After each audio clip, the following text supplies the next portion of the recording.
사도 바울이 데살로니가 교회 성도들을 향해서 1절에 보면 권면한다 그랬습니다. 형제들아 우리가 주 예수 안에서 너희에게 구하고 권면하노니. 권면입니다. 권면. 믿음의 권면인데 뭘 권면했냐. 거기 보면 하나님께 기쁘시게 할 것을 우리에게 받았으니 곧 너희 행하는 바라. 거기 줄겁시다. 더욱 많이 행하라. 이게 데살로니가 교회가 비교적 성숙한 교회고 잘하고 있는 교회예요. 그런데 그 교회에게 사도 바울이 말하기를 더욱 많이 힘쓰라 그래요. 네. 또 밑으로 쭉 내려가면 9절입니다. 9절.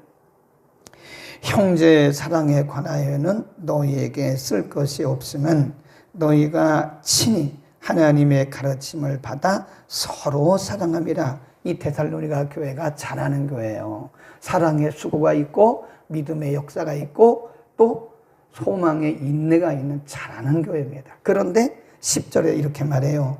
너희가 온 마게도냐 모든 형제를 대하여 과연 이것을 행하도다. 형제들아 권하노니 뭐라 그래요? 더 많이 하라 그러잖아요. 1절하고 똑같아요. 더욱 힘쓰라, 더 많이 하라. 이 말씀이 뭘까요? 사도 바울이 지금 데살로니가 교회 성도들에게 권면하면서 여러분 지금 참 잘하고 있습니다. 칭찬하고 1절에서는 더욱 힘쓰라 그랬고 10절에서는 지금까지 사랑하고 있는 것처럼 더 많이 하세요 그랬어요. 뭔 의미일까요? 방심하지 마라 그런 얘기입니다. 그리고 다 성해줬지 마라 그런 뜻입니다. 그래서 여러분 우리는요 우리 자신에게 채찍질을 해야 됩니다. 채찍질을 하지 않고는 우리의 신앙이 계속해서 이렇게 진보돼야 되거든요. 사도 바울도 디모데에게 너의 진보를 나타내라 그랬거든요. 나타내라 그 말은 다른 사람이 알아볼 수 있을 만큼 내가 진보되었다는 것을 보여라. 증거를 보여라 그런 뜻이에요. 5년 전이나 지금이나 똑같으면 그건 마이너스 된 거예요. 그건 성장한 거 아닙니다. 이 경제학에서는 그걸 마이너스 성장이라 그래요. 5년 전이나 지금이나 기도하는 내용이 똑같아요. 그 진보되지 않은 겁니다. 물론 뭐 기도의 내용이 다 그거죠. 그러나 뭔가 그 내용적인 면에서나 깊이 면에 있어서 좀 달라져야 되지 않겠습니까? 5년 전에 한 설교 지금도 계속하고 있다. 그럼 진보된 게 아니에요, 그거는. 뭔가 끊임없이 자기에게 채찍질을 가하면서 계속해서 실력을 갈고 닦고 쌓고 이러면서 뭔가 진보된 그런 모습을 보여야 된다 이겁니다. 아멘. 그러니까 잘하는 사람에게 더 잘하라고 말씀하는 거예요. 옛날 속담에 달리는 말에 채찍질 한다잖아요. 게으르고 그런 말에게 채찍질 해봤자 그냥 소리만 지르고 그래요. 근데 잘하는 사람에게 자꾸 더 잘하도록 용기를 주고 권면하는 게 중요하다. 이 데살로니가 교회가 그런 교회예요. 아주 잘하는 교회인데 방심하지 마라. 다 성해졌지 마라. 아멘. 그래서 우리는 거기다 써놓으세요. 내게 채찍질하라. 자기 남이 뭐 어쩌든 말든 그건 너무 신경 쓰지 마세요. 그건 그 사람의 문제예요. 자꾸 남 얘기하지 말고 내가 진보되고 있느냐, 내 신앙이 진보되고 있느냐, 내 실력이 진보되고 있느냐. 우리가 책을 쓰잖아요. 저도 책을 몇 권 썼는데 요 근래는 책을 못 썼어요. 근데 책을 쓰다 보면 제가 쓴 책이 하나 있는데 아주 그 Practical English Conversation하고 실용영어 회화라는 책인데 그게 처음에는요 이렇게 얇았어요. 근데 지금은 이렇게 두껍습니다. 두껍고 문장 수도 처음에는 1000문장이 안 됐는데 지금 2500문장이 넘어요. 그러니까 그것이 이렇게 보면 해마다 제가 여기서 듣고 저기서 듣고 또 배우고 현장에서 배우고 이런 것들을 다 모아가지고 거기다가 다 이렇게 추가를 했어요. 그리고 거기다 뭐라고 했냐면 수정 보증판 그랬어요.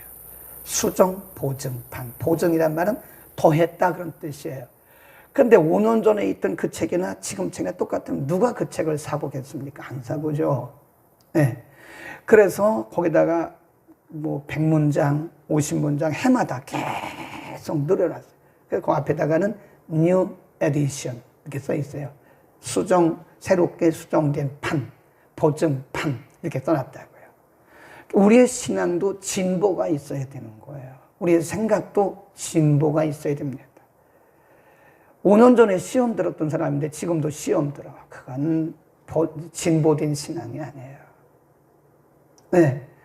아니, 우리의 신앙이 5년, 10년, 15년, 20년 되면 좀 무르익어야 되지 않습니까? 별을 봐도 처음에는 이렇게 펴가지고 꼿꼿이 있잖아요. 거기에 뭐 이렇게 알맹이도 없어요. 근데 이것이 열흘 또 열흘 또 열흘 가다 보면 이것이 이렇게 알맹이가 들어요. 그래서 무게가 있으니까 이렇게 고개를 숙여요. 그 나중에 보면 벼가요 노랗게 이거 하면서 이렇게 아주 알이 토실토실하게 들었고 이렇게 고개를 숙여 있다고요. 그게 진보된 모습이에요. 우리의 신앙이 진보할 수 있기를 축원합니다. 그 다음에 3절에 보면 하나님의 뜻은 이것이니 너희의 고다 줄급시다 거룩합니다. 우리를 향한 하나님의 뜻이 뭐냐? 잘 먹고 잘 사는 거 그거보다 더 중요한 게 있는데 그것이 뭐냐? 거룩입니다. 거룩. 네. 여러분, 우리가 어떤 문제가 해결되든 안 되든 우리의 질병이 낫든 안 낫든 우리의 생명과 같이 중요한 하나님의 뜻이 뭐냐? 거룩이에요. 우리의 환경이 좋아지든 좋아지지 않든 우리가 원하는 개인적인 기도의 제목이 응답이 되든 안 되든 중요한 것은 우리는 크리스찬입니다. 크리스찬. 그래서 크리스찬으로서 거룩하게 사는 것은 하나님의 뜻입니다. 아멘. 이게 하나님의 뜻이라니까요. 하나님의 뜻. 잘 먹고 잘 사는 게 그게 중요한 게 아니에요. 네. 어차피 우리는 나그네 같은 세상을 살아가는데 비록 이 세상이 나그네 같은 세상일지라도 우리는 하나님의 사람으로서 하나님의 백성들로서 말씀을 따라서 거룩하게 살아가는 것이 하나님의 뜻이고 그의 하나님의 명령이다. 예를 들어서 이렇게 말씀합니다. 4절 각각 거룩함과 존귀함으로 자기 안에 취할 줄을 알고 그랬습니다. 이 남편들에게 한 얘기인데 아내들은 자기 남편에게 해당되는 거예요. 거룩함과 자기 안에 취하는 것을 동격으로 본 거예요. 자기 남편을, 자기 아내를 존중하라는 거예요. 존중하라. 아내를 구타하고 남편에게 폭력 쓰고 아무리 기도한들 그게 거룩입니까? 그 기도가 응답이 되겠어요? 아내와 남편뿐만 아니라 다른 사람들에 대해서 무시하고 멸시하고 미워하고 이건 거룩이 아니에요. 거룩이라는 게 무슨 목소리가 허스키하고 그게 거룩이 아닙니다.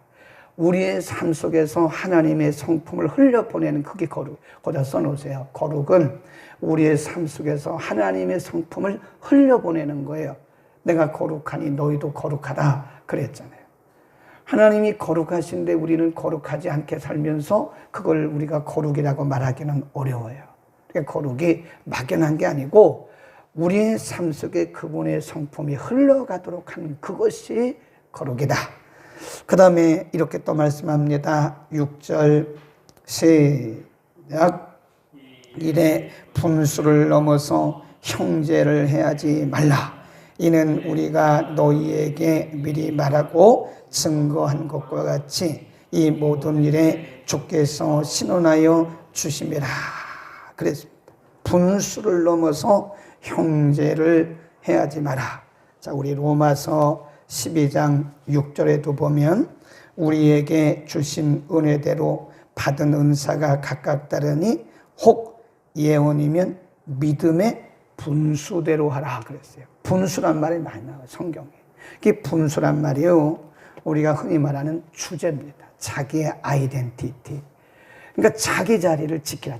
그러니까 로마서 12장 6절에서도 예언이면 믿음의 분수대로 하라. 그 분수란 말이 질서란 뜻입니다. 분수는 질서예요, 질서. 그러니까 질서는 아름다운 거예요. 이 공동체라는 것이요, 언제나 질서가 있어야 아름다운 것입니다. 그렇죠? 네, 질서 있게 움직여야 아름다운 거지 어떤 특정한 사람이 열심 낸다고 되는 건 아니에요. 이 신앙생활은 열심만 갖고 되는 건 아닙니다. 질서 있게. 하나님도 질서의 하나님이에요. 그리고 고린도전서 12장에 보면 은사를 말씀하고 14장으로 뛰어넘어가요. 거기 보면 예언에 대한 말씀이 나와요. 어떤 사람이 방언을 한다. 그러면 한 사람은 방언을 하고 한 사람은 통변을 해라. 그럼 통변하는 사람이 없으면 방언하지 마라. 이렇게 그 당시 고린도 교회가 아주 시끄러운 교회예요. 무질서한 교회예요. 나는 바울이다, 아볼로다, 게바다, 예수다, 뭐 서로 그런 거예요. 고린도 교회가. 그러니까 사도 바울이 질서를 지켜라. 여러분이 뭐 게바의 이름으로, 베드로의 이름으로 세례 받았습니까? 여러분이 아볼로의 이름으로 세례 받았습니까? 그러잖아요. 네, 여러분이 내 이름, 바울도 말하기를 여러분이 내 이름으로 세례를 받았습니까? 그러는 거잖아요. 그러니까 질서가 없다는 거예요. 이 고린도 교회 문제점이요. 거기는 능력도 행하고 은사도 있고 귀신도 쫓고 뭐 말씀의 능력 별거 다 있습니다. 고린도 교회가. 그런데 열매가 없었던 것은 질서가 없는데요. 질서. 네, 우리는 항상 내 자리를 지키는 게 중요합니다. 네, 자리, 내 자리. 네? 권사님들은 권사님의 자리를 그 위치에 있으면 돼요. 권사님들이 장로님한테 막 그러면 안 돼요. 장로님인 것처럼 막 그러면 안 됩니다. 장로님이 권사님인 것처럼 그래도 안 돼요. 안수 집사님은 안수 집사님의 자리에 계셔야 돼요. 자리에 있어야지 안수 집사님의 장로인 것처럼 막 그래도 안 됩니다. 집사님들은 집사님 자리에 있어야 되는 거예요. 집사님 목사인 것처럼 막 목사님 이렇게 하세요 저렇게 하세요 그러면 안 돼요. 그건 목사님이 알아서 할 일입니다. 그분을 보면서 이분이 열심은 참 특심하더라고요. 아는 것도 많고 머리도 좋고 그런데 이분이 너무 머리 좋고 너무 많은 것을 알다 보니까 모든 것을 다 참견하려고 그러는 거예요. 이렇게. 그러니까 자기가 다 휘어잡아요. 그러니까 문제가 생긴 거예요. 그러니까 위도 무시하고 아래도 무시하고 막 그러는 거예요. 그러니까 막 다 시키는 거예요. 대표한테 이렇게 하세요 저렇게 하세요 막 이러고 우리가 지금까지 해온 방식이 있는데 왜 이제 와가지고 이렇게 합니까? 그러면 안 돼요. 아무리 지금까지 그렇게 왔어도 새로운 대표가 오면 새로운 대표 나름대로의 또 자기 나름대로의 뭐가 있지 않겠습니까? 그럼 그건 따라가면 되는 거지. 우리가 지금까지 이렇게 왔는데 왜 당신이 와서 바꿉니까? 그러면 안 되는 거야. 네. 그 나름대로의 생각과 철학과 그리고 그 나름대로의 계획이 있지 않겠습니까? 그러니까 이런 것들을 내려놓는다. 그러니까 지금 말씀하는 것이 데살로니가 교회도 마찬가지. 데살로니가 교회도 다시 한번 보세요. 그런 의미에서 6절 앞에 부분만 시작. 일의 분수를 넘어서 형제를 해하지 말라. 거기까지만 분수를 넘어서 형제를 해하지 마라. 그러니까 우리가 항상 제자리에 있으면 됩니다. 제자리에. 그릇이 다 용도가 있잖아요. 컵은 컵대로 용도가 있고 또 그릇은 그릇대로 용도가 있는데 컵이 그릇이 될 수가 없고 그릇이 컵이 될 수가 없는 거예요. 그러니까 우리는 항상 제자리에서 내 일만 묵묵히 최선을 다하면 돼요. 다른 사람이 어쩌고 저쩌고 그 말 하지 말자고 이제는. 알겠죠? 그래서 우리가 거기 분수를 넘어선 거예요. 그냥 지휘자가 틀리게 해도 그 나름대로 뭐가 있는 거니까 그냥 따라가다 보면 나중에 이게 화합이 되는 거다. 아멘. 마지막 11절. 또 너희에게 명한 것 같이 종용하여 자기 일을 하고 너희 손으로 일하기를 힘쓰라. 거기 보세요. 써놓으세요. 종용하여 잠잠하여 자기 일을 해라. 너희 손으로 일하기를 힘쓰라. 그러니까 각각 자기 일을 하라 이거예요. 에? 자기에게 주어진 일을 하는데 이건 무슨 얘기를 하냐면 직업을 얘기하는 거예요. 직업.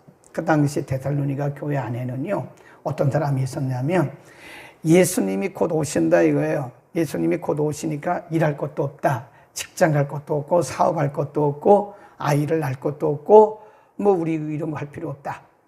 결혼할 것도 없다. 극단론주의자들이죠. 극단론적 종말론주의자들. 이 사람들이 일을 안 하는 거예요. 직장도 안 가는 거예요. 뭘 직장 다니니 하나님 다 먹여주시는데 까마귀를 먹여주시는데 뭘 일을 하냐 기도만 해라 이런 식인 거예요. 극단론이거든요. 그리고 하나님이 매번 까마귀를 주십니까? 까마귀도 매번 오나요? 매번 오지 않아요. 까마귀는 필요할 때 하나님께서 먹여주시는 거지 나머지는 일반적인 상식적인 일을 통해서 하나님이 우리 인생을 끌어가요. 하나님이 매번 기적을 베푸시는 게 아니에요. 물론 우리 인생이 다 기적이죠. 다 기적이지만 하나님이 일반적인 방법을 쓰시고 상식적인 방법을 쓰시고 필요하실 때는 기적을 베푸는 거예요. 그러니까 여러분이 맨날 기도하기를 하나님 기적을 베풀어 주옵소서 그렇게 기도하는 것은 맞는 기도예요? 안 맞는 기도예요? 안 맞는 기도죠. 어떻게 매번 기적을 베풉니까? 물론 다 기적이죠. 그래서 이 사람들 중에 직장을 안 나가요.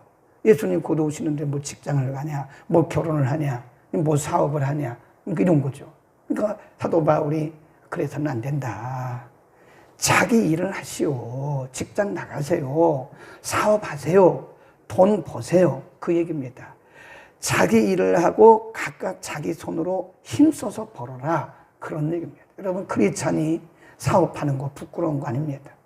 도적질하고 남을 속이고 하는 거 외에는 열심히 땀 흘려서 돈 버세요. 도움을 받는다면 그런 것들도 사실 우리가 생각해 볼 문제입니다. 하나님의 은혜다 생각하면 안 됩니다.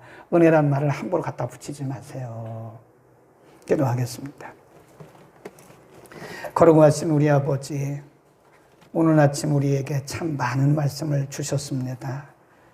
하나님의 뜻은 이것이니 너희의 거룩함이라고 주님 말씀하셨습니다. 우리가 완벽할 수 없고 완전할 수 없지만 하나님 우리에게 이렇게 많은 거룩한 규례들을 가르쳐 주셨습니다.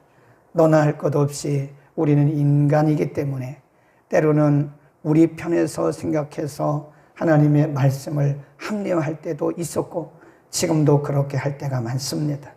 하나님 이제부터는 우리가 어렵지만 때로는 우리가 궁핍하지만 어렵고 궁핍하더라도 하나님의 말씀대로 살아갈 수 있도록 믿음의 용기를 더하여 주옵소서.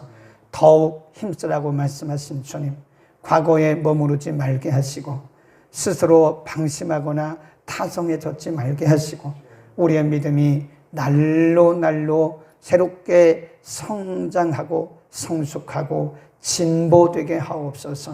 예수 그리스도의 이름으로 기도드립니다.